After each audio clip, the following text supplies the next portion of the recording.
Praise lord. దేవునికి స్తోత్రం.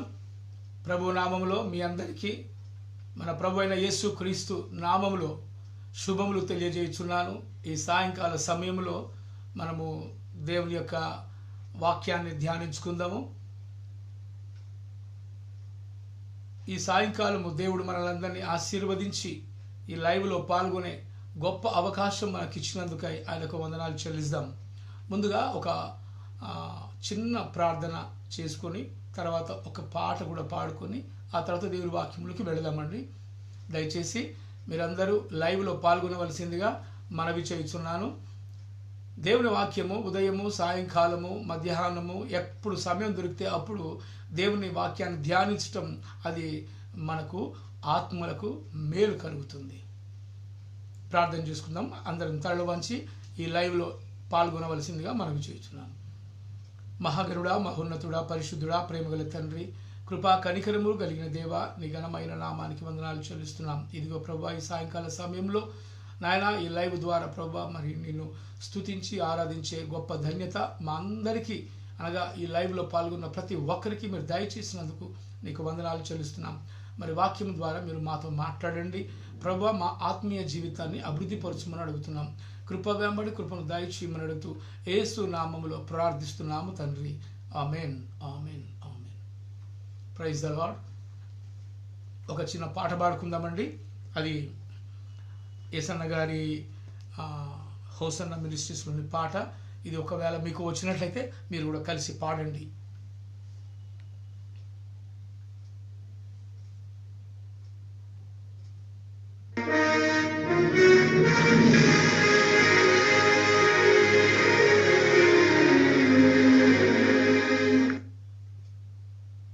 Healthy home is a happy home where we bring the outdoor.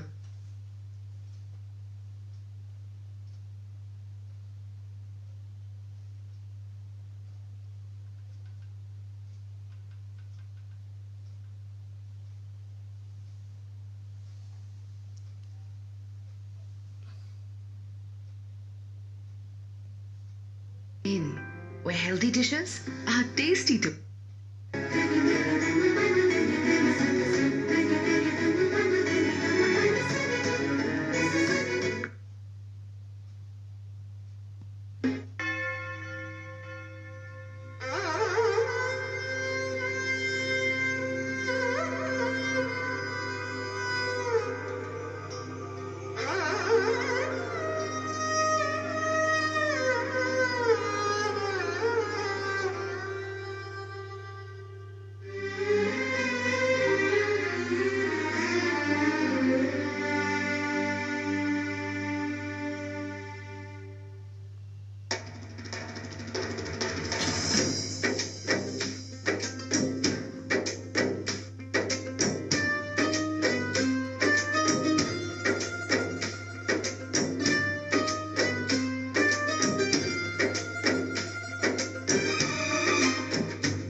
సుమధుర స్వరముల గానాలతో, వేలాది దూతల గళములతో కొనియాడబడుచున్న నా యేసయ్యా, నీకే నా ఆరాధన.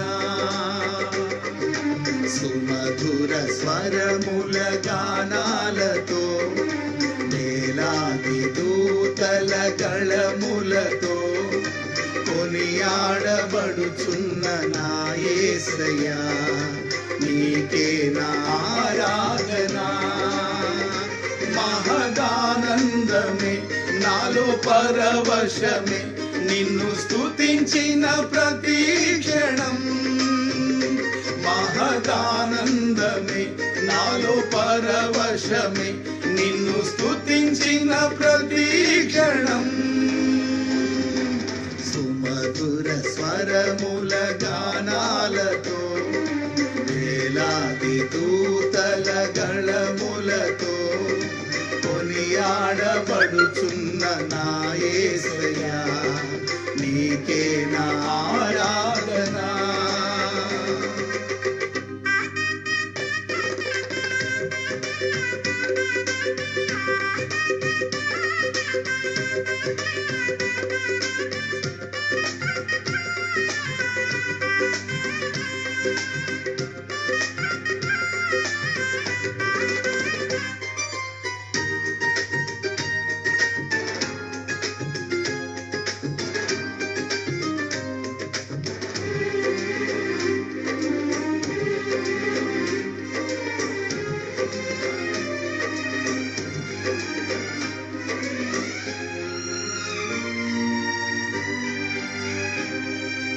ఎడారి త్రోవలోనే నడచిన, ఎరుగని మార్గములో నన్ను నడిపిన, నా ముందు నడచిన జయవీరుడా, నా విజయ సంకేతమా.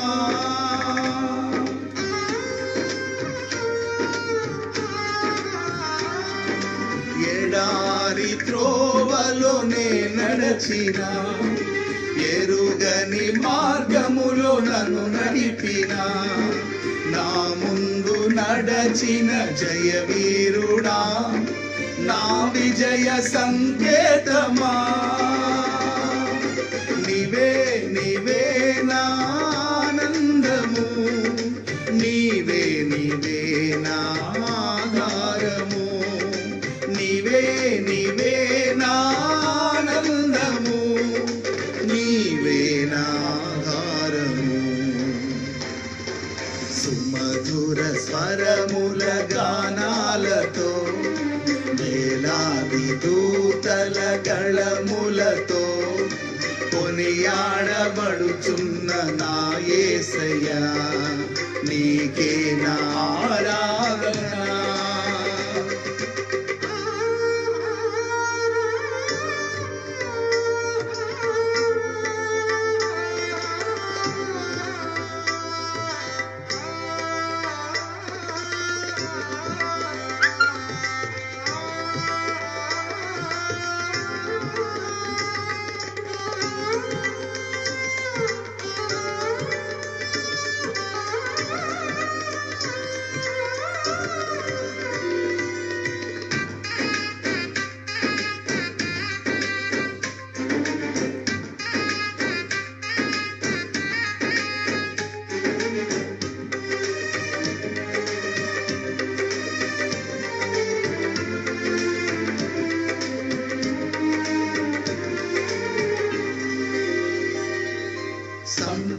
సంపూర్ణమైన నీ చిత్తమే, అనుకూలమైన సంకల్పమే జరిగించుచున్నావు నన్ను విడువక, నా ధైర్యము నీవేగా.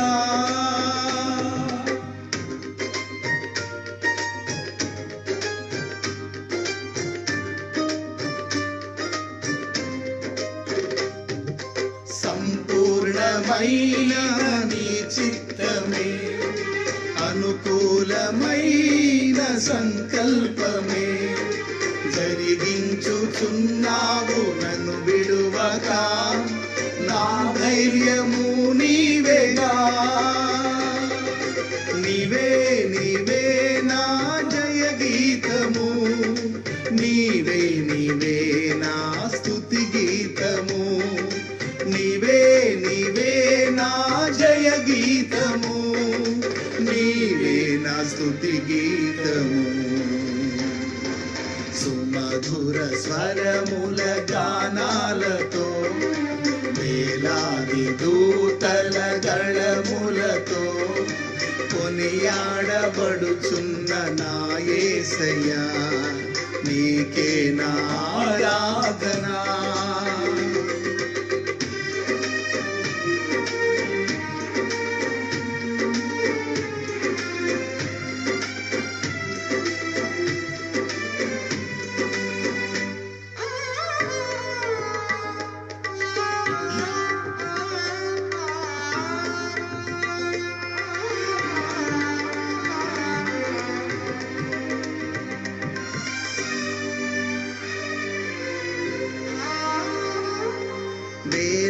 వేలాది నదులన్నీ నీ మహిమను, తరంగపు పొంగులు నీ బలమును, పర్వత శ్రేణులు నీ కీర్తినే ప్రకటించుచున్నవేగా.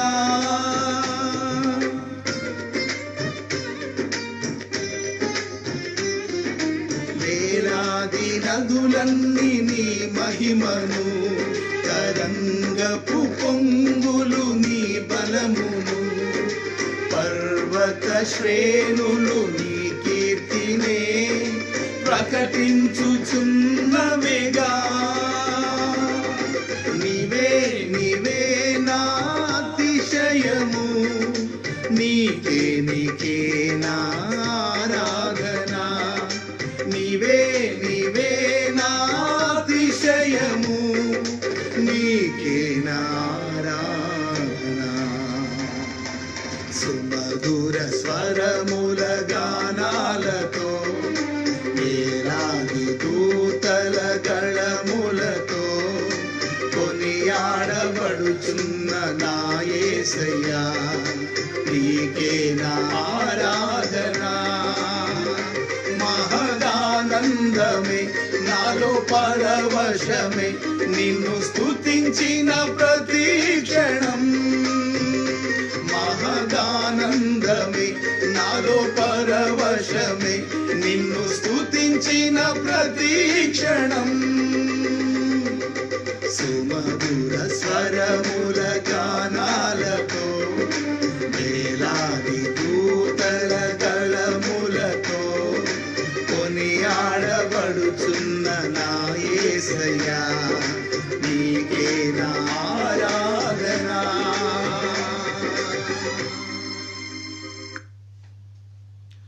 Praise the lord. దేవునికి స్తోత్రం. హల్లెలూయా. ఈ దినము దేవుని యొక్క వాక్యాన్ని Power off. ఈ సాయంకాల సమయంలో మనము ధ్యానించుకుందాం. దేవుడు మార్కు సువార్త 10వ అధ్యాయం, మార్కు సువార్త 10వ అధ్యాయం 47 నుండి 52 వరకు మనం చదువుకుందాం.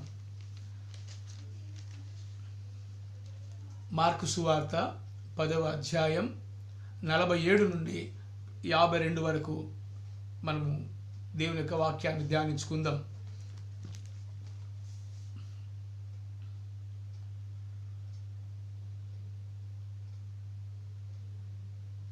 ఈయన నజరేయుడైన యేసు అని వాడు విని, దావీదు కుమారుడా యేసు నన్ను కరుణింపుమని కేకలు వేయ మొదలుపెట్టెను. ఊరకుండుమని అనేకులు వానిని గద్దించిరి. కాని వాడు, దావీదు కుమారుడా నన్ను కరుణింపుమని మరి ఎక్కువగా కేకలు వేశాను. అప్పుడు యేసు నిలిచి వారిని పిలువుడని చెప్పగా, వారా గుడ్డి వారిని పిలిచి, ధైర్యము తెచ్చుకొనుము, ఆయన నిన్ను పిలుచుచున్నాడు, లెమ్మని వానితో చెప్పిరి. అంతట వాడు బట్టను పారవేసి దిగ్గున లేచి యేసు నొద్దకు వచ్చెను.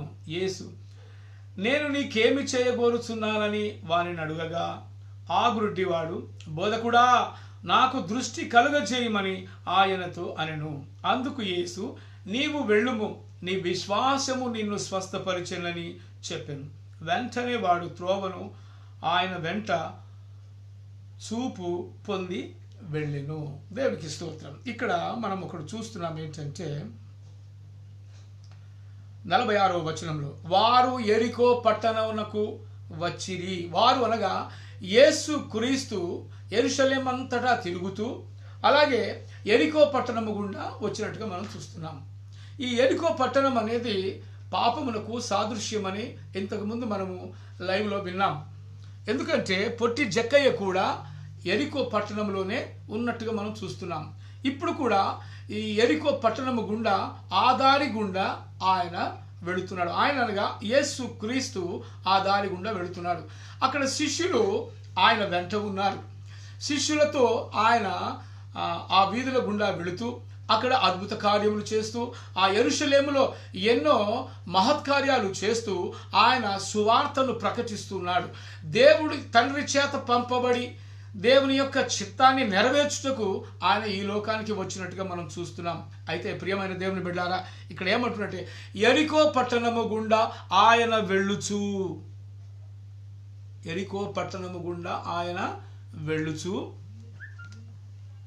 46వ వచనంలో వచ్చిరి. ఆయన తన శిష్యులతోనూ బహుజన సమూహముతోనూ యెరికో నుండి బయలుదేరి వచ్చుచుండగా తిమయి కుమారుడవు బర్తిమయును గ్రుడ్డి భిక్షకుడు త్రోవ ప్రక్కన కూర్చుండెను. చూసారండి, త్రోవ పక్కన కూర్చున్నాడు. ఇక్కడ అదే పొట్టి జక్కయ్య అయితే ఆ త్రోవ గుండా యేసు వచ్చుట చూచి ఆయన పరుగెత్తుకొని పోయి ఒక మేడి చెట్టు ఎక్కెను. ఆయనను చూచుటకు ఒక మేడి చెట్టు ఎక్కెను అని మనం చూసుకున్నాం. అయితే ఇక్కడ యేసు ప్రభు ఆ దారి గుండా వస్తున్నాడని ఆ గ్రుడ్డి భిక్షకుడు ఎరిగి త్రోవ పక్కన కూర్చున్నాడట. ఎవరండి? గ్రుడ్డి భిక్షకుడు. ఇక్కడ ఏమంటున్నాడంటే బర్తిమయి అను గ్రుడ్డి భిక్షకుడు. చూసావా, ఆయన పేరు బర్తిమయి. ఈ బర్తిమయి అను ఈ గురుడి భిక్షకుడు ఆ త్రోవ పక్కన కూర్చున్నాడు. ఎందుకు కూర్చున్నాడు? ఆయన యేసు ప్రభు గురించి ఆయన విన్నట్టున్నాడు. యేసు ప్రభు యొక్క అద్భుత కార్యములను ఆయన వాటి గురించి విన్నట్టున్నాడు. అందుకే ఆయన ఆ త్రోవ గుండా వెళుతున్నాడని ఎరిగి ఆ త్రోవ పక్కన కూర్చున్నట్టుగా మనం చూస్తున్నాం. ప్రియమైన దేవుని బిడ్డలారా, ఇక్కడ ఆయన ఎలాంటి వాడంట? గుడ్డి భిక్షకుడు. త్రోవ పక్కన కూర్చున్నాడు. ఈయన నజరేయుడైన యేసు అని వాడు విని, ఈయన నజరేయుడైన యేసు అని ఆ భిక్షకుడు విని ఆ త్రోవ పక్కన కూర్చుండి ఎదురు చూస్తూ ఉన్నాడట. చూసారా, ఆయన ఎదురు చూస్తున్నాడు. ఎవరి కోసం ఎదురు చూస్తున్నాడు? యేసయ్య రాకడ కోసం ఎదురు చూస్తున్నాడు. యేసయ్యను చూడవలనని ఆయన అనుకుని ఉంటున్నాడు. ఆయన యొక్క అద్భుత కార్యముల గురించి విన్నాడు కనుక ఆయన నాతో ఏం మాట్లాడతాడో, ఆయన కనీసం నన్ను కరుణిస్తాడో అని ఆయన ఒక ఆశతో ఆ త్రోవ పక్కన కూర్చున్నట్టుగా మనం చూస్తున్నాం. ప్రియమైన దేవుని బిడ్డలారా, అక్కడ కూర్చొని అప్పుడు ఆ బర్తిమయి అనే ఆ గురుడి భిక్షకుడు అరుస్తున్నాడు. ఏమని అరుస్తున్నాడు? దావీదు కుమారుడా యేసు నన్ను కరుణించుము. చూసారా, దావీదు కుమారుడని తెలుసు ఆ భిక్షకుడికి, దేవుని కుమారుడని తెలుసు ఆ భిక్షకుడికి, ఆయన కరుణిస్తాడని తెలుసు కూడా ఆయనకు ఆ భిక్షకుడికి. చూసారా, దావీదు కుమారుడని తెలుసు, దేవుని కుమారుడని తెలుసు, ఆయన ఆశ్చర్యకార్యములు చేస్తాడని తెలుసు, ఆయన కరుణిస్తాడని కూడా తెలుసు. చూసారా ప్రియమైన దేవుని బిడ్డారా, ఇక్కడ ఆ భిక్షకుడిలో, ఆ బర్తిమయి ఆ గురుడి భిక్షకుడిలో ఒక నమ్మకం ఏర్పడింది, ఒక విశ్వాసం ఏర్పడింది. ఎందుకంటే నా పైన ఆయన కరుణిస్తాడేమోనని ఆయనకు ఒక ఆశ కలిగింది. ప్రియమైన దేవుని బిడ్డలారా, ఆశ అనేది మనిషిలో పుట్టాలి. దేవుని గురించి తెలుసుకోవాలనే ఆశ పుట్టాలి. సత్యవంతుడైన దేవుని గురించిన సత్యములు తెలుసుకోవాలనే ఆశ మనలో పుట్టాలి. ఎందుకంటే సత్యం ఎప్పుడు జయిస్తుందండి, సత్యం ఎప్పుడు జయిస్తుంది. అయితే ఇక్కడ ఏమంటున్నాడంటే, దావీదు కుమారుడా యేసు నన్ను కరుణింపుమని కేకలు వేయ మొదలు పెట్టెను. అప్పుడు ఆ జనసమూహము, ఆ పక్కనున్న వాళ్ళు ఊరకుండుము, అనేకులు వారిని గద్దించిరి. చూసారా, ఊరకుండుమయ్యా, ఎందుకు అలా అరుస్తున్నావు? ఏమిటి అసలు? ఆయన నీ మాట వింటాడా? ఆయన నీ స్వరం వింటాడా? ఆయన నీ యొద్దకు వస్తాడా? ఎందుకు అరుస్తున్నావు అలాగా నోరు బొంగ అని చెప్పేసి అక్కడ ఉన్న జనాలు ఆయన నోరును మూపించడానికి ప్రయత్నం చేస్తున్నారు. చూసారా, జనములు ఎప్పుడు కూడా సత్యమును బోధించడానికి ఎవరైనా వస్తే అప్పుడు ఆ సత్యాన్ని నోరు మూపించడానికి ప్రయత్నాలు చేస్తున్నారండి. ఈ లోకములో దేవుని వాక్యము ప్రకటిస్తున్నప్పుడు ఆటంకాలు ఎన్నో ఎదురవుతుంటాయి. ఎందుకంటే ఆగ చాలు చెప్పావులే, లేదంటే ఇక అవన్నీ మాకు తెలుసులే, ఇవి మాకు చెప్పకు అని ఇలాంటి మాటలు మాట్లాడే వాళ్ళు చాలామంది ఉంటారండి. దేవుని వాక్యము అది సత్యమైన వాక్యము, అది రెండంచులు కలిగిన ఖడ్గము. అది నిన్ను నన్ను ఎప్పుడు కూడా సంధిస్తూనే ఉంటుంది, ప్రశ్నిస్తూనే ఉంటుంది, మనకు తోడుగా ఉంటూనే ఉంటుంది.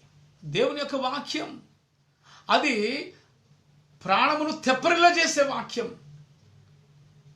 సత్యవాక్యం అంటే ప్రాణమును తెప్పరిల్ల చేయాలి. సత్యవాక్యం అంటే అది నీ ఆత్మకు ఉజ్జీవము కలిగించాలి. సత్యవాక్యం అంటే అది నిన్ను సర్వసత్యములోకి నడిపించాలి. అది సత్యవాక్యం అంటే. సర్వసత్యములోకి నడిపించున్నదే సత్యవాక్యం. అంతేగాని ఈ లోకములో ఉన్న వాటి గురించి, ఈ లోకములో సంతోషించి సుఖించి ఈ లోకంలో శరీర ఆశలకు లోబడే మాటలన్నీ అవి నాశనమయ్యేది అండి. ప్రియమైన దేవుని బిడ్డలారా, ఈ లోకం ఎప్పుడు కూడా ఏదో ఒక రోజు అంతమైపోతుంది, లేదా ఈ లోకాన్ని విడిచి మనమే ఎప్పుడో ఒకసారి బయటికి అనగా పైకి వెళ్ళిపోవాల్సి వస్తుంది. శాశ్వతంగా ఈ లోకంలో బతకడానికి ఎవరూ రాలేదండి. కాబట్టి ప్రియమైన దేవుని బిడ్డలారా, ఇక్కడ ఆ దారి గుండా యేసు వెళుచున్నాడని ఎరిగి ఆ ప్రక్కన కూర్చొని దావీదు కుమారుడా అని పిలుస్తున్నాడు. చూసారండి, ఆ బర్తిమయి అనే భిక్షకుని యొక్క హృదయములో ఒక ఆశ ఉంది. యేసు ప్రభు నన్ను కరుణిస్తాడేమోనని, యేసు ప్రభు నన్ను కరుణిస్తాడేమోనని ఒక ఆశ ఆయనలో ఉందండి.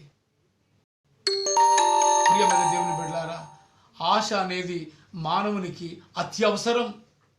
ఆశ లేని జీవి అసలు అది మనిషే కాదండి. ఎందుకంటే ఒక ఆశ అంటూ ఉండాలి. ఈవెన్ జంతువులకు కూడా ఒక ఆశ ఉంటుంది.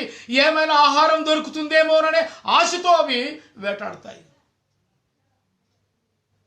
చూసారా, ఒక దుప్పి కూడా ఆశతో వెళుతుంది దాని దప్పిక తీర్చుకోవడానికి. మరి మనిషికి కూడా ఒక ఆశ ఉంటుంది. అది దురాశే కావచ్చు, లేకపోతే పేరాశే కావచ్చు, లేకపోతే అత్యాశే కావచ్చు. మనిషికి ఒక ఆశ ఉంటుంది. కానీ ఆశ అనేది తీరకపోతే అప్పుడు ఆ మనిషి ఏమవుతాడో తెలుసా? నిరాశ నిస్పృహలోకి వెళ్ళిపోతాడు. కాబట్టి ప్రియమైన దేవుని బిడ్డలారా, ఈ యొక్క భర్తమైన ఈ భిక్షకుడికి ఒక ఆశ ఉంది. ఏమని? నేను గురుడ్డివాడిని, నా కన్నులు మూయబడ్డాయి, నా కన్నులు నేను ఈ లోకాన్ని చూడలేకపోతున్నాను, ఈ లోకంలో ఉన్న వాటిని చూడలేకపోతున్నాను, అసలు నా నేత్రములతో నేను చూడాలని నా ఆశ నాకు ఉంది అని ఆ భిక్షకుడి యొక్క హృదయంలో ఉందండి. ఎందుకంటే ఆయన గుడ్డివాడైపోయాడు. అయితే దావీదు కుమారుడా నన్ను కరుణించు అని అంటున్నప్పుడు అక్కడ ఉన్న శిష్యులు ఊరకుండుమో ఊరకుండుమో అని అంటున్నాడు. చూసారా, మరి మన జీవితంలో మనం అరుస్తున్నామా? అలాగా దేవుని పిలుస్తున్నామా? దేవుని కోసం ప్రార్థిస్తున్నామా? దేవా, నాకు ఈ సమస్యలు ఉన్నాయి, నాకు ఈ బాధలు ఉన్నాయి, ఈ కష్టాలు ఉన్నాయి అని చెప్పి నువ్వు దేవుని ప్రార్థిస్తున్నావా? నువ్వు మొరపెడుతున్నావా? వేకువజామున లేచి దేవుని నీవు మొరపెడుతున్నావా? దేవుని స్తుతిస్తున్నావా? ఆలోచించండి ప్రియమైన దేవుని బిడ్డలారా, ఎలా ఉంది మన ఆత్మీయ స్థితి? ఇక్కడ ఏమంటున్నాడంటే, అప్పుడు యేసు దావీదు కుమారుడా నన్ను కరుణింపమని ఎక్కువగా కేకలు వేసాను. అప్పుడు యేసు నిలిచి వానిని పిలువుడని చెప్పాను. చూసారా, యేసు నిలిచి అనగా యేసు ఆ భిక్షుకుడి యొక్క స్వరము విన్నాడు, అతని మొర విన్నాడు, అతని యొక్క ఆవేదన విన్నాడు, చూశాడు, అతని యొక్క ఆశను కనుగొన్నాడు. మరి యేసు ప్రభు ఆశ కలిగిన ప్రాణాన్ని ఏం చేయాలి? మరి ఇప్పుడు తృప్తిపరచాలి కదా. ఆశ కలిగిన ప్రాణాన్ని దేవుడు తృప్తిపరచాలి. అందుకే ఆ స్వరాన్ని విన్నాడు, ఆ మొరను విన్నాడు, ఆ ఆశను చూశాడు. అతని హృదయంలో ఉన్న కోరికను సిద్ధింప చేయడానికి ఆయన నిలిచాడు, వెనక తట్టు చూశాడు.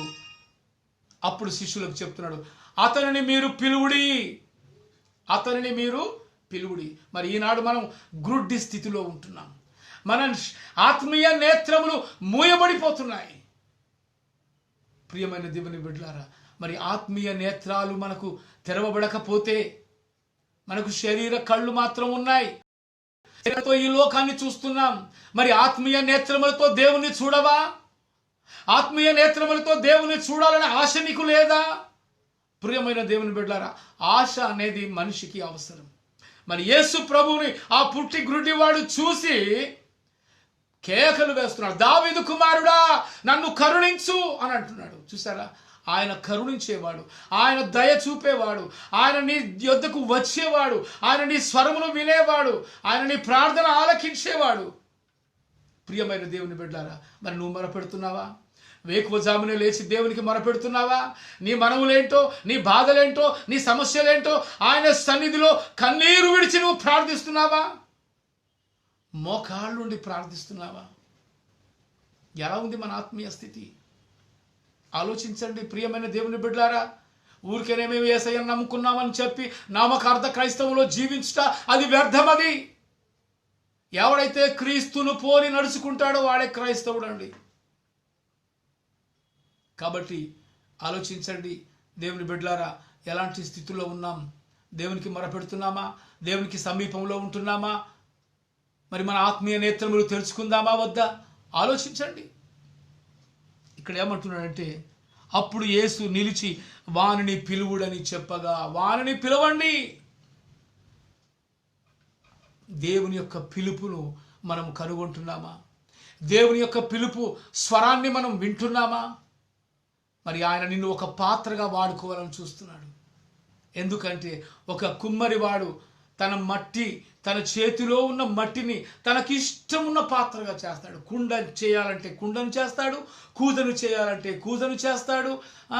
లేకపోతే తనకి ఇష్టమైన పాత్రగా ఆ కుమ్మరి ఆ మట్టితో చేస్తుంటాడు. మరి మనం మట్టి మనుషులమే కదా, ఆయన చేతి నిర్మాణకులమే కదా. మరి ఆయన నిన్ను పిలుస్తున్నాడు, నిన్ను ఏదో ఒకటి చేయాలని ఆశిస్తున్నాడు. ప్రియమైన దేవుని బిడ్డలారా, ఆయన పిలుపుకు లోబడుతున్నావా? ఆయన పిలుపుకు నీవు ఆయన స్వరాన్ని వింటున్నావా? ఆయన చిత్తానికి నువ్వు లోబడుతున్నావా? ఆయన వాక్యానుసారంగా బ్రతుకుతున్నామా? ఎలా ఉంటున్నాం మనం? ఆలోచించండి ప్రియమైన దేవుని బిడ్డలారా. నా ఆత్మీయ స్థితి ఎలా ఉంది? ఆత్మలో దినదినము అభివృద్ధి చెందుతున్నానా? లేకపోతే వాక్యములో చదవకుండా వాక్యములో మనం దిగజారిపోతున్నామా? ఆత్మీయ స్థితిలో దిగజారిపోతున్నామా? ఎలా ఉంటున్నాం? కడుపు నిండా దేవుడు భోజనం పెడుతున్నాడు, కావలసినవన్నీ దేవుడు అవసరాలు తీరుస్తున్నాడు. మరి దేవుని స్తుతించవా? దేవా, నాకు ఇవన్నీ ఇచ్చావు తండ్రి, నీకు వందనాలయ్యా, ఇవి కూడా లేని వాళ్ళు ఎంతోమంది బ్రతుకుతున్నారయ్యా అని ప్రార్థించవా? దేవునికి వందనాలు చెప్పవా? కృతజ్ఞతలు చెప్పవా? ప్రియమైన దేవుని బిడ్డలారా, మరి ఈ గుడ్డివాడు ఆశిస్తున్నాడు తనకు చూపు కావాలని, తన నేత్రాలు తెరవబడావాలని. మరి మనం కూడా ఆత్మీయ స్థితిలో గుడ్డివారంగానే ఉంటున్నాం. మరి మన ఆత్మీయ నేత్రాలు ఎప్పుడైతే తెరుస్తామో మనం అప్పుడు ఆయనను తేరి చూస్తాం. మరి దేవుణ్ణి చూసిన వాడు ఈ లోకంలో ఎవ్వరూ లేరు అని అంటున్నారు. కానీ దేవుడు ఏమంటున్నాడు? హృదయ శుద్ధి గల వారు ధన్యులు, వారు దేవుణ్ణి చూచెదరు అంటున్నాడు. చూసారా, దేవుడు దేవుణ్ణి చూడడానికి ఒక ఆప్షన్ ఇచ్చాడు, మనిషికి ఒక అవకాశం ఇచ్చాడు. ఏమిటంటే, నేను పరిశుద్ధులను గనుక మీరును పరిశుద్ధులై ఉండుడి.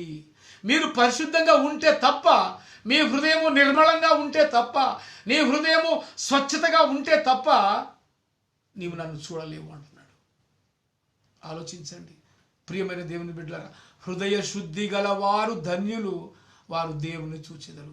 ఎలాంటి హృదయం కావాలి?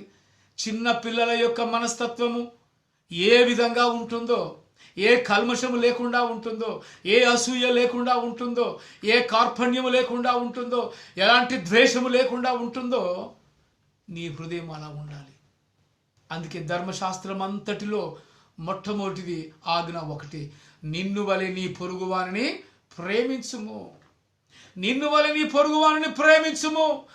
ప్రేమించలేకపోతే నువ్వు యేసయ్యను నమ్ముకొని వ్యర్థమే, క్రైస్తవుడిగా జీవించడము వ్యర్థమే. కనుక నీ పొరుగువారిని ప్రేమించు, ప్రేమించు, ప్రేమించు. అందుకే ఇక్కడ యేసయ్య అక్కడ ఆ గుడ్డివాన్ని ప్రేమించాడు, ఆయన పైన దయ చూపించాడు, కరుణించాడు. ఆయనతో మాట్లాడుతున్నాడు. ఇప్పుడు ఆయనను పిలిచాడు. ఆయనను చూసారా? మరి దేవుని పిలుపును మనం వింటున్నామా? దేవుని స్వరాన్ని మనం వింటున్నామా? ఆయన నిన్ను ఒకటి చేయవలనని ఆయన ఆశిస్తూ ఉన్నాడు. ప్రియమైన దేవుని బిడ్డలారా, మరి ఆయన చిత్తాన్ని గ్రహిస్తున్నామా? దేవా, నీ చిత్తానుసారంగా నన్ను మలుచుము. నీ చిత్తం ఏమిటో నా ఎడల నీ చిత్తాన్ని బయలుపరచుము అని మనం అంటున్నామా? ఎందుకండి ఈ లోకంలో మనం జీవిస్తున్నాం? తిని త్రాగి ఎంజాయ్ చేయడానికైనా ఈ లోకానికి వచ్చాం? నిన్ను నిర్మించిన దేవుని నువ్వు స్తుతించవా? నిన్ను ఘనపరచవా? నిత్యము ఆయన కీర్తి నీ నోట ఉండదా? అయితే మన క్రైస్తవ జీవితాలు దుర్లభమే. ప్రియమైన దేవుని బిడ్డలారా, ఇక్కడ మన ఆత్మీయ నేత్రములను తెరవడానికి ఈరోజు ఈ సాయంకాలం మనతో మాట్లాడుతున్నాడు దేవుడు. మనము ఆత్మీయ స్థితిలో గురుడివారము. నాకు బైబిల్ అంతా తెలుసులే అని అనుకుంటున్నావా? చిన్నప్పటి నుంచి నేను ఈ వాక్యాలను వింటున్నాను అని అనుకుంటున్నావా? ప్రియమైన దేవుని బిడ్డలారా, అలా అనుకోవడం అది చాలా తప్పండి. ఎందుకంటే ఒక్కొక్క వాక్యములో ఒక్కొక్క మర్మము దాగి ఉంటుంది. ఒక్కొక్క మర్మాన్ని ఒక్కొక్క సేవకుడు అది బోధిస్తూ ఉంటాడు. ఆ ప్రతి మాట నీ యొక్క హృదయానికి లేక నీ జీవితానికి అది తగులుతూ ఉంటుంది. ఆలోచించండి. దేవుడు మనం ఈరోజు ఈ సాయంకాలం మన ఆత్మీయ నేత్రములు తెరవడానికి ఆయన సిద్ధంగా ఉన్నాడు. మరి ఆయన స్వరాన్ని వింటున్నామా? ఆయన చిత్తానికి లోబడుతున్నామా? ఎటువైపు మన జీవిత ప్రయాణం? ఎటువైపు మన ఆత్మీయ జీవిత ప్రయాణం?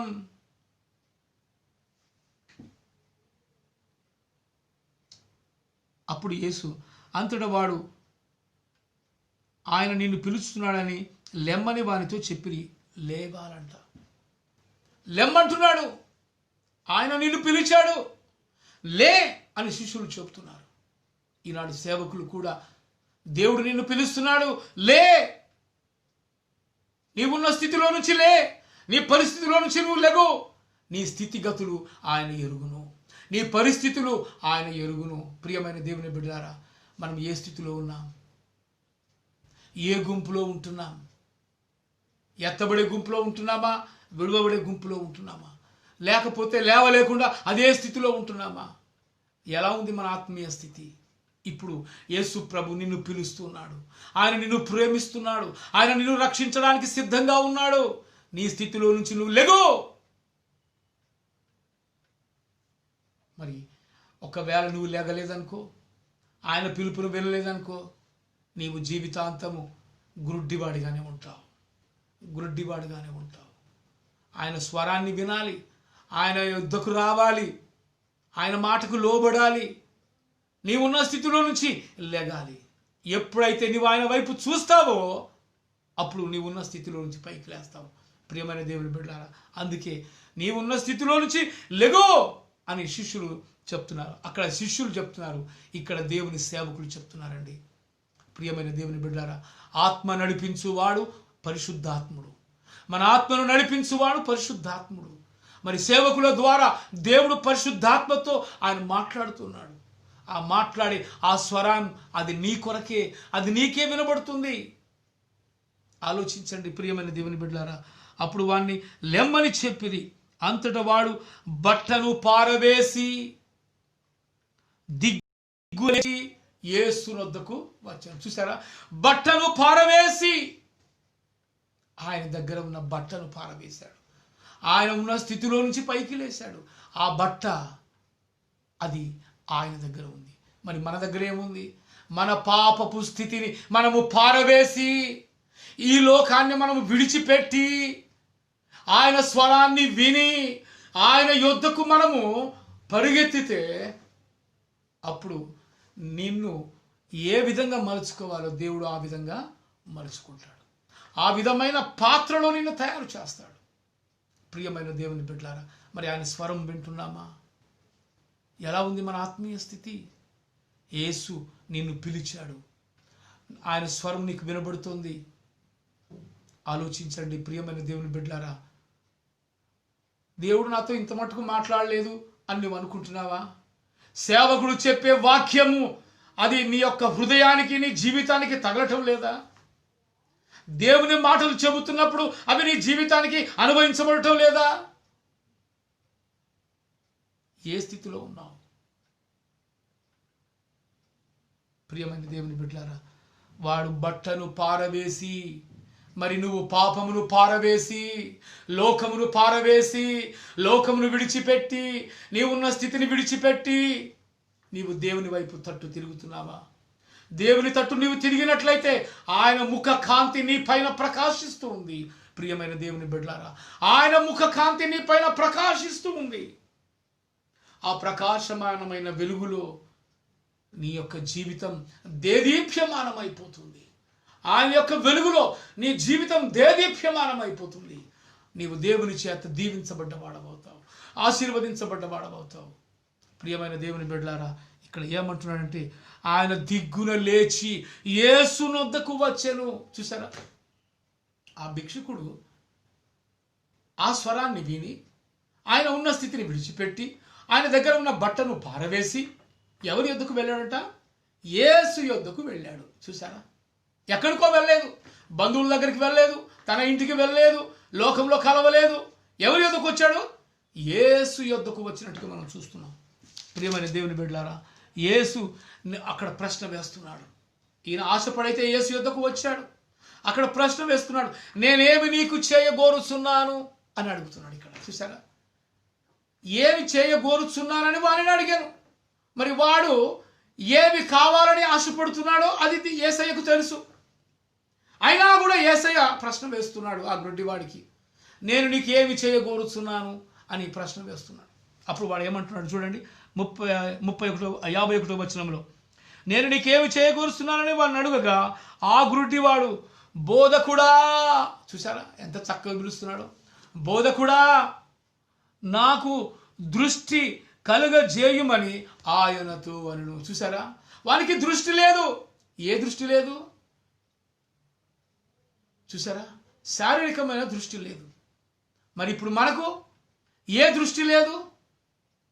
ఆత్మీయ దృష్టి లేదు, దివ్య దృష్టి లేదు, ఆయనను చేరుకునే దృష్టి లేదు. మన దృష్టి అంతా లోకం వైపు ఉంటుంది, కానీ యేసు వైపు నడిచే దృష్టి లేకుండా పోతుంది. ప్రియమైన దేవుని బిడ్డలారా, మన దృష్టి ఎటువైపు ఉంటుంది? మన దృష్టి ఎటువైపు ఉంటుంది? లోకం వైపు ఉంటుందా మన దృష్టి, లేక దేవునిపై ఉంటుందా మన దృష్టి? ఆలోచించండి. ఇక్కడ ఏమంటున్నాడంటే, బోధకుడా నాకు దృష్టిని కలుగజేయము. ఎందుకంటే నీవు దృష్టిని కలుగజేసేవాడవు, ఎందుకంటే నీవు సృష్టిని కలుగజేసిన వాడవు. ఆ సృష్టిలో ఈ దృష్టి నీకు ఎంతయ్యా? నీవు నన్ను బాగు చేయగలవు, నీవు నాకు చూపునివ్వగలవు, నీవు నన్ను స్వస్థపరచగలవు అనే ఒక నమ్మకం ఈ భిక్షకుడి దగ్గర, ఈ గురుటివాడి దగ్గర ఉందండి. అందుకే యేసయ్య యొద్దకు వచ్చాడు, అందుకే తన బట్టను పారవేశాడు, అందుకే తను ఉన్న స్థితిని వదిలిపెట్టేశాడు. యేసయ్యను వెంబడిస్తూ ఉన్నాడు. హల్లెలూయా, హల్లెలూయా. యేసయ్యను వెంబడిస్తున్నాడు, యేసయ్యను చూస్తున్నాడు, యేసయ్యలో నుంచి ఏ మాట వస్తుందో అని ఆశతో ఉంటున్నాడు. అయితే అప్పుడు బోధకుడా నాకు దృష్టి కలుగజేయమని ఆయనతో అనను. అందుకు యేసు, నీవు వెళ్ళుము, నీ విశ్వాసము నిన్ను స్వస్థపరిచెను. చూసారా, ప్రియమైన దేవుని బిడ్డారా, ఇక్కడ ఏమంటున్నాడంటే నీవు వెళ్ళుము అంటున్నాడు. ఎక్కడికి వెళ్ళుము కదా? మరి యేసయ్య చూపుతున్నాడు, నీవు వెళ్ళుము అని ఒక గ్యారంటీ మాట ఇస్తున్నాడు. ఒక గ్యారంటీ అంటే ఒక నమ్మకమైన మాట ఇస్తున్నాడు. ఏమంటున్నాడు తెలుసా? నీవు వెళ్ళుము, నీ విశ్వాసము నిన్ను స్వస్థపరిచెను అంటున్నాడు. హల్లెలూయా. ఈ గ్రుడ్డివాడిలో ఏముంది? విశ్వాసం ఉంది. ఈ గ్రుడ్డివాడిలో ఏముంది? ఆశ ఉంది. ఈ గ్రుడ్డివాడిలో ఏముంది? దేవుని చూడవలన ఒక ఆశ కలిగి ఉన్నాడు. నేను స్వస్థపరచబడతాను అనే ఒక నమ్మకం ఈ గ్రుడ్డివాడిలో ఉందండి. అందుకు ఆయన యొద్దకు వెళ్ళాడు. ఆయన స్థితిగతులను వదిలిపెట్టేసి, ఆయన ఏ స్థితిలో ఉన్నాడో దాన్ని వదిలిపెట్టేసి, అతడున్న స్థలంలో నుంచి లేచి నిలిచి దిగ్గున లేచి ఆయన యొద్దకు వెళ్ళినట్టుగా మనం చూస్తున్నాం. మరి మనం చూస్తున్నామా? మనం ఉన్న స్థితిని వదిలిపెడుతున్నామా? మన పాపపు స్థితిని వదిలిపెడుతున్నామా? మరి మనలో ఉన్న గర్వమును అహంకారమును వదిలిపెడుతున్నామా? ఎలా ఉంటుంది మన ఆత్మీయ జీవితం? దేవుని బిడ్డలారా ఆలోచించండి. మన స్థితిగతులన్నీ దేవుడు తెలుసు. ఆయన ముందే ఎరిగి ఉన్నాడు. నీవెలాంటి వాడివో, నువ్వేం మాట్లాడతావో, నీ ప్రవర్తన ఏమిటో, నీ జీవితం ఏమిటో ఆయనకు బాగా తెలుసండి. మరి ఆ స్థితిని నువ్వు వదిలిపెట్టి యేసు వైపు చూడు, యేసు వైపు రా. ఆయన నిన్ను స్వస్థపరుస్తాడు. నీ ఆత్మీయ నేత్రాలు తెరవబడతాయి. ఇప్పుడు నీకు శరీరం నేత్రాలు ఉండవచ్చు, నీవు ఎన్నో లోకాన్ని చూడవచ్చు, లోకంలో ఉంటున్న వాటన్నిటిని నువ్వు చూడవచ్చు, కానీ యేసయ్యను చూడలేకపోతున్నావు. ప్రియమైన దేవుని బిడ్డ, యేసయ్యను చూడలేకపోతున్నావు. ఎందుకో తెలుసా? యేసయ్యకు మనకు ఒక పాపపు అడ్డుగోడ ఉంటుంది. ఈ అడ్డుగోడను తొలగించుకుంటే దేవుని మనం నేరుగా మనం చూడగలం. అప్పుడు మన ఆత్మీయ నేత్రములు తెరవబడతాయి. ఎప్పుడైతే అయ్యా నా ఆత్మీయ నేత్రములు తెరువు, నేను నిన్ను చూడవాలని ఆశపడుతున్నాను అని మనము ఆయనను అడిగినట్లయితే దేవుడు నీ ఆత్మీయ నేత్రాలు తెరవడానికి సిద్ధంగా ఉన్నాడు. ఇప్పుడు మనము ఆత్మీయ నేత్రములు తెరవబడలేదు కాబట్టి మనము ఆత్మీయంగా గుడ్డివారమే. మరి ఎప్పుడైతే దేవుని వాక్యం ఎదుకు వచ్చి దేవుని వాక్యానికి మనం లోబడి దేవుని తట్టు మనం చూస్తామో, మన స్థితిని వదిలిపెట్టి, పాపపు స్థితిని వదిలిపెట్టి, గర్వపు స్థితిని వదిలిపెట్టి, అహంకారపు స్థితిని వదిలిపెట్టి దేవుని వైపు చూస్తామో, అప్పుడే దేవుడు నీ హృదయమును ఎరుగుతున్నాడు. నీ హృదయంలోకి రావడానికి ఆయన సిద్ధంగా ఉంటున్నాడు. నీ ఆత్మీయ స్థితి ఎలా ఉంది?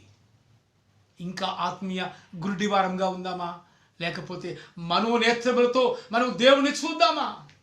అందుకే ఈ ఆత్మీయ నేత్రములు దేవుడు తెచ్చినట్లయితే మనోనేత్రములతో మనం దేవుని చూస్తాం. అది మన ఆశ, అదే మన నిరీక్షణ. అయితే ఇక్కడ ఏమంటున్నాడు చూసారా? అందుకు యేసు నీవు వెళ్ళుము, నీ విశ్వాసము నిన్ను స్వస్థపరచనని చెప్పాను. వెంటనే వాడు త్రోవను ఆయన వెంట చూపు నొంది వెళ్ళెను. చూసారా? ఆయన వెంటనే ఆయన చూపు నొందెను. చూసారా? వెంటనే, అంతేగాని ఏదో రేపో లేకపోతే ఎల్లుండో లేకపోతే వారం రోజులకో నెల రోజులకో చూపు పొందాడండి, కాదు కదా. అక్కడ యేసు మాట ఇక్కడ సెలవిస్తూనే ఉన్నాడు, అక్కడ వాడు బాగుపడుతూనే ఉన్నాడు. ఇలా కుష్ఠ రోగులను కూడా దేవుడు బాగు చేశాడు, కుంటి వారిని బాగు చేశాడు, ఇప్పుడు గుడ్డి వారిని కూడా బాగు చేస్తున్నాడు. మరి మనం ఏ స్థితిలో ఉంటున్నాం? ఆత్మీయ గుడ్డ వారంగా మనం ఉంటే మరి మనం దేవుని చూడాలని ఆశ లేదా? ఆశించాలి. దేవుని చూడాలని ఒక ఆశ మన హృదయంలో కలగాలి. ప్రియమైన దేవుని బిడ్డలారా, ఆయన నిన్ను నన్ను నీకు నాకు చూపు ఇవ్వడానికి ఆయన సిద్ధంగా ఉన్నాడు. ఆయన వైపు చూద్దాం. మనం ఉన్న స్థితిని వదిలిపెడదాం, లోకాన్ని వదిలిపెడదాం. లోకం తట్టు చూడకుండా దేవుని తట్టు మనం చూద్దాం. దేవుడు మనకు నేరుగా కనబడతాడు. దేవా, యేసయ్యా, నీ రక్తములో నా పాపంలో కడిగయ్యా. ఆ గుడ్డివాడు ఏమడుగుతున్నాడు? నాకు దృష్టిని దయచేయ్యా అని అడుగుతున్నాడు. మరి మనం ఏమడుగుదాం? అయ్యా, నా పాపములను కడిగయ్యా, నీ రక్తములో నా పాపములు కడిగి నన్ను శుద్ధినిగా చేయయ్యా అని మనము యేసుక్రీస్తును అడిగినట్లయితే దేవుడు నీ స్వరాన్ని వింటాడు, నీ మొరను వింటాడు, నీ మనవిని ఆలకిస్తాడు. నీవేది కావాలనుకుంటున్నావో అది నీకు నీ జీవితంలో దయచేస్తాడు. ప్రియమైన దేవుని బిడ్డలారా, మరి మనకున్న స్థితిని మనం వదిలిపెట్టాలి. మన దగ్గర ఉన్న పాపపు వస్త్రములను వదిలిపెడితే దేవుడు మనకు ఆనంద వస్త్రములు, ప్రశస్త వస్త్రములు, పరిశుద్ధమైన వస్త్రములు, మహిమ వస్త్రములు, ఉల్లాస వస్త్రములు, రక్షణ వస్త్రములు, ఇవన్నీ మనకు దేవుడు ఇస్తాడండి. ఇన్ని రకాల వస్త్రాలు దేవుడు మనకు ఇస్తున్నాడంటే నిజంగా మనం ధన్యులం కాదా? ప్రియమైన దేవుని బిడ్డారా, ఆలోచించండి. దేవుడు నిన్ను నన్ను పిలుస్తున్నాడు, ప్రేమిస్తున్నాడు, ఆయన రక్షిస్తున్నాడు. పాపము నుంచి రక్షించడానికి సమర్థుడు యేసు తప్ప మరి ఈ లోకంలో ఎవరు లేరండి. నువ్వు ఎన్ని కోళ్ళను కోసినా, ఎన్ని గొర్రెలను కోసినా, ఎన్ని వాటిని కోసి రక్తము చిందించినా నీకు పాప క్షమాపణ లేదు. యేసునందే పాప క్షమాపణ. యేసు రక్తము ప్రతి పాపము నుండి మనలను పవిత్రులుగా చేస్తుంది. ప్రియమైన దేవుని బిడ్డలారా, యేసు రక్తానికి ఉన్న శక్తి అది, యేసు వస్త్రానికి ఉన్న శక్తి అది. యేసు వస్త్రపు చెంగు తాకితే చాలు నీవు స్వస్థపరచబడతావు. ఆయన ఒక మాట చెబితే చాలు నీవు స్వస్థపరచబడతావు.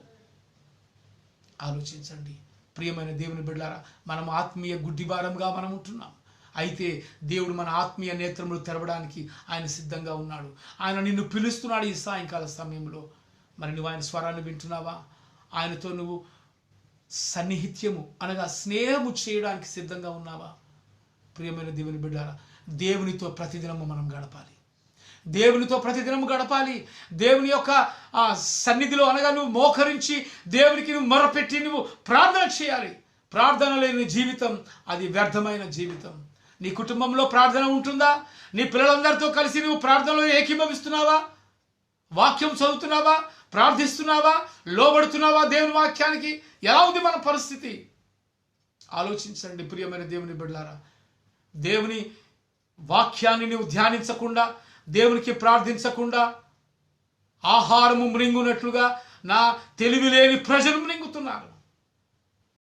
మరి దేవునికి ప్రార్థన చేయకుండా మనం ఆహారం తింటున్నాం, అది తప్పది.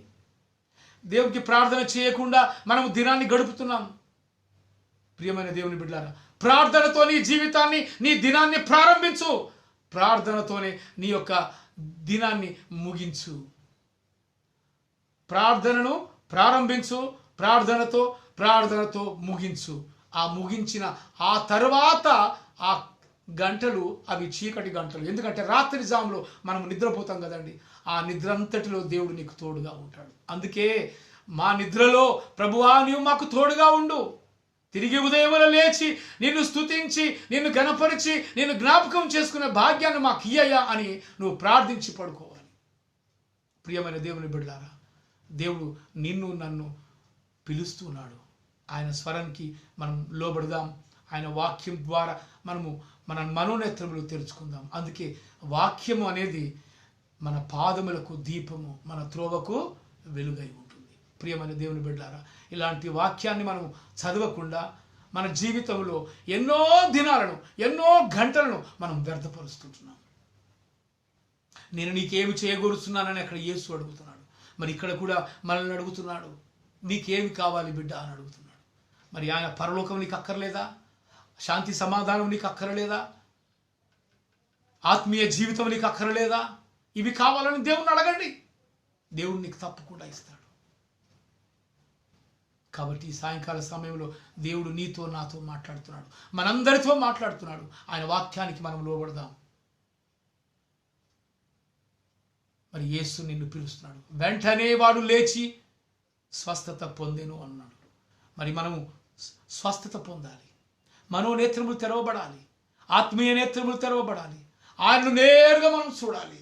ఎందుకంటే మన హృదయం పరిశుద్ధంగా ఉంటే మనం దేవుణ్ణి చూస్తాం. అందుకే హృదయ శుద్ధి గలవారు ధన్యులు, వారు దేవుణ్ణి చూచెదరు. ఇది అండి నియమం. అలాగే నిన్ను వలె నీ పొరుగు వారిని ప్రేమించుము, ఇది అండి ధర్మం. కాబట్టి ప్రియమైన బిడ్డలారా, ధర్మమును అంటే నిన్ను వలె నీ పొరుగు వారిని ప్రేమించటమే. ఆలోచించండి ప్రియమైన సహోదరులారా, మీకందరికీ నేను చేతులు జోడించి అడుగుతున్నాను, మనము ఇతరులను ప్రేమించుదాము. ఎవరిని బాధ పెట్టకూడదు, ఎవరిని మనము అన్యాయం చేయకూడదు. ఈ లోకములో అన్యాయము, మోసము అన్నీ ఉంటాయండి. కానీ దేవుని దగ్గర ప్రేమ, శాంతి, సమాధానము, సంతోషము, ఆశీర్వాదము, దీవెనలు, కృప సమృద్ధిగా దొరుకుతాయి. మరి అవి మనము సంపాదించుకుందాం. ప్రార్థించుకుందామండి. దయచేసి అందరూ తలలు వంచండి. ఈ ప్రార్థనలో, ఈ లైవ్లో ఏకీభవించిన ప్రతి ఒక్క బిడ్డల్ని మీరందరూ కళ్ళు మూసుకొని దేవుణ్ణి ప్రార్థించండి. మహాగరుడా, మహోన్నతుడా, పరిశుద్ధుడా, ప్రేమగల తండ్రి, కృపా సత్య సంపూర్ణుడా, నీ పాదములకు వందనాలు చెల్లిస్తున్నాం. ఆయా ఈ సాయంకాల సమయంలో నీ వాక్యాన్ని ధ్యానించే భాగ్యం మీరు మాకు ఇచ్చారు ప్రభువా. మరి ఆ గుడ్డివాడు ప్రభువా, మరి ఆ త్రోవలో నీవు వస్తున్నప్పుడు చూసి ప్రభువా, మరి నీవు మరి స్వస్థత ఇస్తాడని ఆశతో ఎదురు చూస్తున్నాడు ప్రభువా. మరి ఆశ కలిగిన ప్రాణాన్ని మీరు తృప్తిపరిచారు. మరి అతనికి దృష్టి కలుగజేశారు తండ్రి. మరి మేము కూడా ఆత్మీయ గుడ్డివారంగా ఉన్నాం ప్రభువా. మరి మాకు ఆత్మీయ నేత్రములు దయచేయమని ప్రభా, మరి నిన్ను చూసే భాగ్యం మాకు దయచేయమని ప్రార్థిస్తున్నాం. పరిశుద్ధమైన జీవితం మాకు అనుగ్రహించండి. మా హృదయంలో కల్మషము ప్రభా, మరి పాపము మరి ఏది లేకుండా ప్రభా, మరి మంచి తలంపులతో మా హృదయాన్ని, మా యొక్క తలంపులను ఉంచమని ప్రార్థిస్తుంటున్నాం. ప్రభువా, నీకే స్తుతి, మహిమ, ఘనత, ప్రభావాలు ఆరోపిస్తున్నాం. ఈ వాక్యం విన్న ప్రతి బిడ్డలతో ప్రభా నీవు మాట్లాడండి. నీ వాక్యం అనే విత్తనము విత్తినప్పుడు ప్రభా అది మొలిపింపజేసి చేయమని ప్రార్థిస్తున్నాం. మరి విత్తనము విత్తుట మా వంతు, దాన్ని మొలిపింప చేయుట మీ వంతు ప్రభా. మరి మీరే ప్రభా ఈ వాక్యము ద్వారా ప్రభా అనేకులు ప్రభా మరి తన ఆత్మీయ స్థితిని సరిదిద్దుకొని ప్రభా మరి నాయన నీ యొక్క ఆత్మీయ జీవితంలో ఎదుగునట్లు అభివృద్ధి పరచుమని ప్రార్థిస్తుంటున్నాం. ఇదిగో ప్రభా, ప్రపంచంలో మరి కరోనా వ్యాధులు ప్రభా ఎంతో నాయన ఇంకా ఎక్కువైపోతున్నాయి తండ్రి. అట్టి వైరస్ని ప్రభా యేసు నామంలో ప్రభా మేము గద్దిస్తున్నాం, దాన్ని బంధిస్తున్నాం తండ్రి. ప్రభా మరి కరోనా వైరస్ని యేసు నామంలో నాశనమవును గాక తండ్రి. ప్రభా మరి ఆ వ్యాధి చేత బాధపడుతున్న ప్రతి ఒక్కరిని, ఐసోలేషన్లో ఉన్న ప్రతి ఒక్కరిని ప్రభా ముట్టండి, తాకండి, స్వస్థపరచమని అడుగుతున్నాం తండ్రి. మా నిరీక్షణ అదే ప్రభువా, మీరు స్వస్థపరుస్తారు. ఎందుకంటే ఇదిగో నేను నీ దేశమును స్వస్థపరచుదును అని మీరు వాగ్దానం చేశారు కనుక ప్రభువా మరి మా దేశాన్నే కాదు ప్రభువా, ప్రపంచంలో ఉన్న ప్రతి దేశంలో ప్రభువా మరి వ్యాధి చేత బాధపడుతున్న ప్రతి ఒక్కరిని ప్రభువా మీరు ముట్టండి, స్వస్థపరచండి ప్రభువా. నీ మాటకు ఎంతో శక్తి ఉంది, నీ వస్త్రపు చెంగుకు ఎంతో శక్తి ఉంది ప్రభువా. మరి దాని ద్వారా మేము బాగుపడతామనే ఒక ఆశ, ఒక నిరీక్షణ మా హృదయాలకు మీరు కలుగజేసినందుకు నీకు వందనాలు చెల్లిస్తున్నాం ప్రభా. ఏ తెగులు నీ గుడారమును సమీపించదు అని మీరు వాగ్దానం చేశారు ప్రభా. ఎందుకంటే మహోన్నతుని చాటున నివసించువాడే సర్వశక్తి నీడను విశ్రమించువాడు అన్నావు తండ్రి. మరి మహోన్నతమైన ఆశ్రమం కిందకి మేమందరం వచ్చి ఉన్నాం తండ్రి. మరి రాని వారిని కూడా ప్రభా మహోన్నతమైన ఆశ్రమం కిందకి నడిపించండి. ప్రతి వారికి ప్రభా మరి ఆయా వ్యాధుల నుంచి, ఆయా రోగముల నుంచి ప్రభా మరి మీరు బాగు చేయమని ప్రార్థిస్తున్నాం తండ్రి. ఎందుకంటే మీకు అసాధ్యమైన ఈ లోకంలో ఏది లేదు ప్రభా. మరి సమస్తమును సాధ్యమే కనుక ప్రభా మరి ఈ వ్యాధులను, ఈ వైరస్లను ప్రభా మీరు బాగు చేయమని, వైరస్ను అణిచివేయమని, వైరస్ను వెళ్ళగొట్టుమని ప్రపంచంలో నుండి ప్రభా మరి మేము మేము అడుగుతున్నాం. దాన్ని వెళ్ళగొట్టే శక్తి మీకు తప్ప మరి ఎవరికి లేదు ప్రభా. అందుకే ప్రభా మరి సైంటిస్టులకు ప్రభా నీ యొక్క జ్ఞానాన్ని ఇచ్చావు ప్రభా. మరి అట్టి జ్ఞానము చేత ప్రభా ఈ వైరస్కి ప్రభా మరి యేసు రక్తము అనే ఒక నాయన మరి ప్రభా వ్యాక్సిన్ తయారు చేయనట్లు ప్రభా మరి వారికి జ్ఞానమును దయచేయండి ప్రభా. ఆ యొక్క యేసు రక్తం అనే వ్యాక్సిన్తో ప్రభా మరి ప్రతి ఒక్కరిని స్వస్థపరచమని అడుగుతున్నాం తండ్రి. ఎందుకంటే పరిశుద్ధాత్మ దేవుడు ప్రభా మరి మీరు గనుక మరి ఆ పరిశుద్ధాత్మ ద్వారా ప్రభా మరి స్వస్థపరచమని మేము అడుగుతుంటున్నాం ప్రభా. మరి అనాథల కోసము, వృద్ధుల కోసము, విధవరాల కోసము ప్రార్థిస్తున్నాం ప్రభా. వారి అవసరాలన్నీ తీర్చండి తండ్రి. మరి సైనికుల కోసం, దేశమును కాపాడే రక్షించి ప్రభా మరి ఆ సైనికుల కుటుంబాల కోసం ప్రార్థిస్తున్నాం. వారికి కూడా నీ రక్షణ దయచండి, వారిని ఓదార్చండి ప్రభా. వారికి అవసరాలు తీర్చుకోగలుగుతున్నాం. అలాగే రైతుల యొక్క అప్పులను, బాధలన్నీ తీసివేయండి తండ్రి. వారి పాడి పంటలను మీరు ఆశీర్వదించండి తండ్రి. మరి ఇండియన్ ఆర్మీ, ఇండియన్ నేవీ వారందరి కోసం ప్రార్థిస్తున్నాం తండ్రి ప్రభా. మరి ప్రభుత్వాల కోసం, కేంద్ర ప్రభుత్వము, రాష్ట్ర ప్రభుత్వాల కోసం ప్రార్థిస్తున్నాం తండ్రి. మంచి జ్ఞానము చేత పరిపాలించుట, వారికి సుగుణ జ్ఞానము వారికి దయచేయమని అడుగుతున్నాం ప్రభువా. నీవు తప్ప మరి ఇంకెవరు లేరయ్యా. మీరు ప్రభుత్వాలకే ప్రభుత్వం ప్రభువా. మరి అలాంటి ప్రభువు కనుక ప్రభువా మరి ఈ దేశాన్ని, ఈ రాష్ట్రాలను పరిపాలించే నాయకులను ప్రభా మీరు దీవించండి, ఆశీర్వదించండి. పేద ప్రజలను ప్రేమించే ప్రభుత్వంగా మార్చమని అడుగుతుంటున్నాము తండ్రి. మరి నాయన వారి అవసరాలు తీర్చే ప్రభుత్వంగా మార్చమని అడుగుతుంటున్నాము తండ్రి. అప్పుల బాధలు ఎవరికి ఉండకుండా ప్రభువా మరి వారికి ఏ అవసరం ఉందో అవన్నీ తీర్చమని అడుగుతున్నాం. ఇల్లు లేని వారికి ఇల్లు, ఉద్యోగం లేని వారికి ఉద్యోగం, పిల్లలు లేని వారికి పిల్లలు ప్రభా ఇవన్నీ దయచేయమని అడుగుతున్నాం. గర్భంతో ఉన్న ప్రతి బిడ్డలు ప్రభా మరి మీరు సుఖమైన ప్రసవం వారికి అనుగ్రహించమని కూడా ప్రార్థిస్తున్నాం. మరి ప్రభా మరి పక్షవాయువు గల వారిని ప్రభా మరి కిడ్నీ వ్యాధుల చేత బాధపడుతున్న వారిని, క్యాన్సర్ వ్యాధి చేత బాధపడుతున్న వారిని ప్రభా మీరు ముట్టి తాకి స్వస్థపరచమని అడుగుతున్నాం. వాట్సాప్లలో మరి ఫేస్బుక్లలో ప్రభా ప్రార్థన కోరిన ప్రతి వ్యక్తి కోసం కూడా ప్రార్థిస్తున్నాం తండ్రి. మరి వారి అవసరాలు తీర్చండి, వారి వ్యాధుల నుంచి వారికి విముక్తి కలిగించండి. వాటన్నిటికంటే ముఖ్యంగా ప్రభా పాపము నుంచి విడుదల కలిగించండి, చీకటి నుంచి వెలుగులోకి నడిపించమని మేము ప్రార్థిస్తుంటున్నాం. నీ కృప వెంబడి కృపను దయచేయండి ప్రభా. మరి నాయన నీ సహాయం మాకు అందించండి తండ్రి.